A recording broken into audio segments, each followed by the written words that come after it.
안녕하세요. 뉴스 속 날씨 이세나입니다. 날씨가 조금 좋다 싶으면 어김없이 찾아오는 황사와 미세먼지. 요즘 많은 분들이 미세먼지로부터 건강을 지키기 위해서 고군분투하고 있는데요. 심각한 황사와 미세먼지의 위협 속에서 어떻게 건강을 지킬 수 있을까요?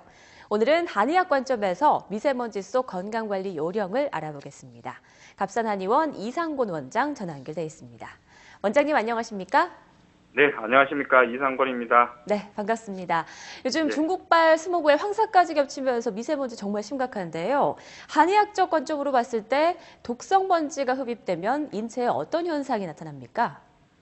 본래 이제 먼지나 이물질이 우리 몸에서 코를 통해서 흡입이 되게 되면 우리 코가 0.5 마이크로미터 이상 되는 것은 보통 코털로 소방어를 하고요. 그 이하되는 아주 작은 미세먼지들은 코의 점액이라는 걸로서 전부 다 흡착하거나 씻어내거나 파괴하는 방식으로 우리 몸이 방어를 하게 되어 있습니다. 네. 그런데 이 미세먼지들이 너무 많아지거나 아니면 이 점액량이 줄어들게 되면 그 사이를 뚫고 들어오게 되는데요. 그렇게 되면 우리가 폐에서는 주로 호흡기관으로 침투해서 천식이라든지 아니면 기관지염 이런 것을 보통 유발하게 되고요. 눈의 경우에는 결막염을 유발한다든지 아니면 안구 건조증이 유발돼서 굉장히 괴로운 증상들이 많이 생기는 것이죠. 네, 미세먼지로 인한 문제 좀 예방하기 위해서는 코 속의 점액 역할이 중요하다라고 말씀해 주셨는데요. 과거에는 이 사람들의 코 속 점액으로 건강 여부까지 판단을 했다고요? 네, 옛날 사람들이 주로 이제 지혜로서 그런 관점을 굉장히 많이 파악을 했는데요. 네. 예를 들자면 우리가 건강한 강아지를 살려면 코가 촉촉한 강아지를 살아라 이런 말이 있지 않습니까? 그렇죠. 똑같이 우리가 이제 코에서는 점액이라는 것이 우리가 바이러스나 세균, 미세먼지들을 전부 다 흡착해서 옛날 중국집에 가보면 우리가 파리 끈끈이 주걱이라고 있지 않습니까?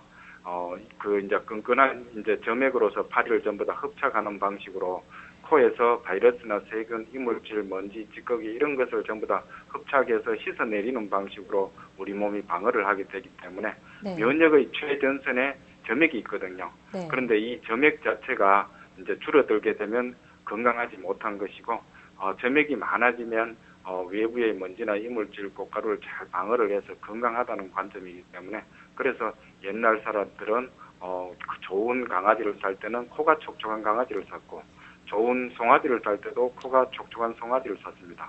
뿐만 아니라 우리가 건강한 사람들을 윤기가 있다 이렇게 이야기하는 것도 바로 점액이 피부 사이에 많이 퍼져 있음으로써 외부 먼지나 이물질을 잘 방어할 수 있는 면역 기능이 강해져서 건강해 보인다. 이런 관점에서 이야기를 했던 것이죠. 네. 원장님 말씀을 쭉 듣다 보니까 이 점액의 분비와 관리가 관건이라는 생각이 드는데요. 우리 생활 속에서 점액을 좀 많이 소모하지 않고 건강하게 관리하는 방법은 어떤 것이 있습니까?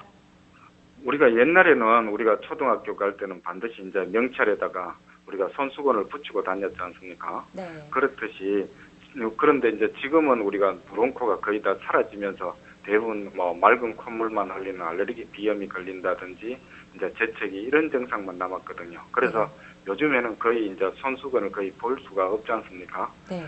옛날 사람들하고 달리 이제 외부가 굉장히 이제 아파트 생활이 굉장히 건조하기 때문에 코가 건조해지는 거고, 그다음 밤잠을 적게 자기 때문에 코가 건조해지는 것이고, 커피를 많이 마시거나 스트레스를 많이 받기 때문에 대부분 점액이 많이 우리가 줄어들면서 요즘 사람들이 면역이 약하다는 것이거든요. 그러니까 우리도 이제 생활 속에서 점액을 많이 보충해야 되는데요. 예를 들자면 마 같은 경우 찐득찐득한 성분이 많지 않습니까? 네. 그런 것처럼 그런 어떤 우리가 코에 들어있는 점액을 뮤친이라는 성분으로 보통 설명을 하게 돼 있는데 뮤친이 많이 들어있는 마라든지 수세미라든지 느릅나무라든지 알로에라든지 아니면 뭐 해삼 이런 물질들을 많이 먹게 되면 코에 점액이 많이 보충하기 때문에 코가 건강하면서 촉촉하게 돼서 우리가 점액의 분비량을 유지할 수 있는 아주 건강한 사람이 될 수 있는 것이죠. 네, 마나, 알로에, 해삼 등이 또 점액 관리하는 데 도움이 되는군요. 예. 또 주변에 보면은 열이 동반되지 않는 마른 기침 때문에 힘들어하는 분들도 있거든요. 이런 경우에는 폐까지 무리가 갈 수 있을 것 같은데 폐나 다른 신체 기관을 보호할 수 있는 한방 치료법도 알려주시죠. 예, 대부분 이제 코라는 것은 상기도이고 폐라는 것은 하기도이거든요.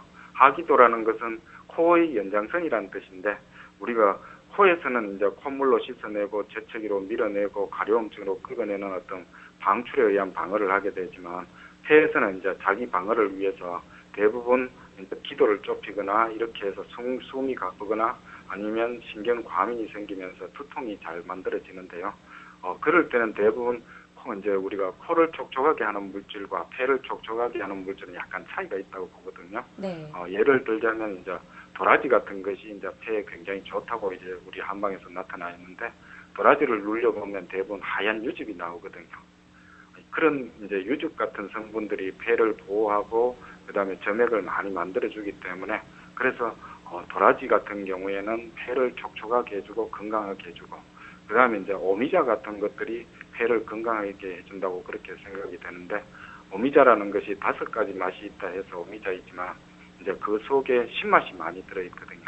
신맛이라는 것이 대부분 우리가 생각해보면 입에 침이 고이듯이 폐에서도 액을 많이 만들어주기 때문에 폐를 건강하고 촉촉하게 만들어줘서 마른 기침이 나든지 아니면 목이 건조하고 마른 것을 촉촉하고 매끄럽게 만들어주기 때문에 도라지나 오미자 뭐 이런 약들이 대부분 이제 우리 폐를 튼튼하고 촉촉하게 만들어주는 그런 성분들이 많이 포함되어 있다고 봅니다.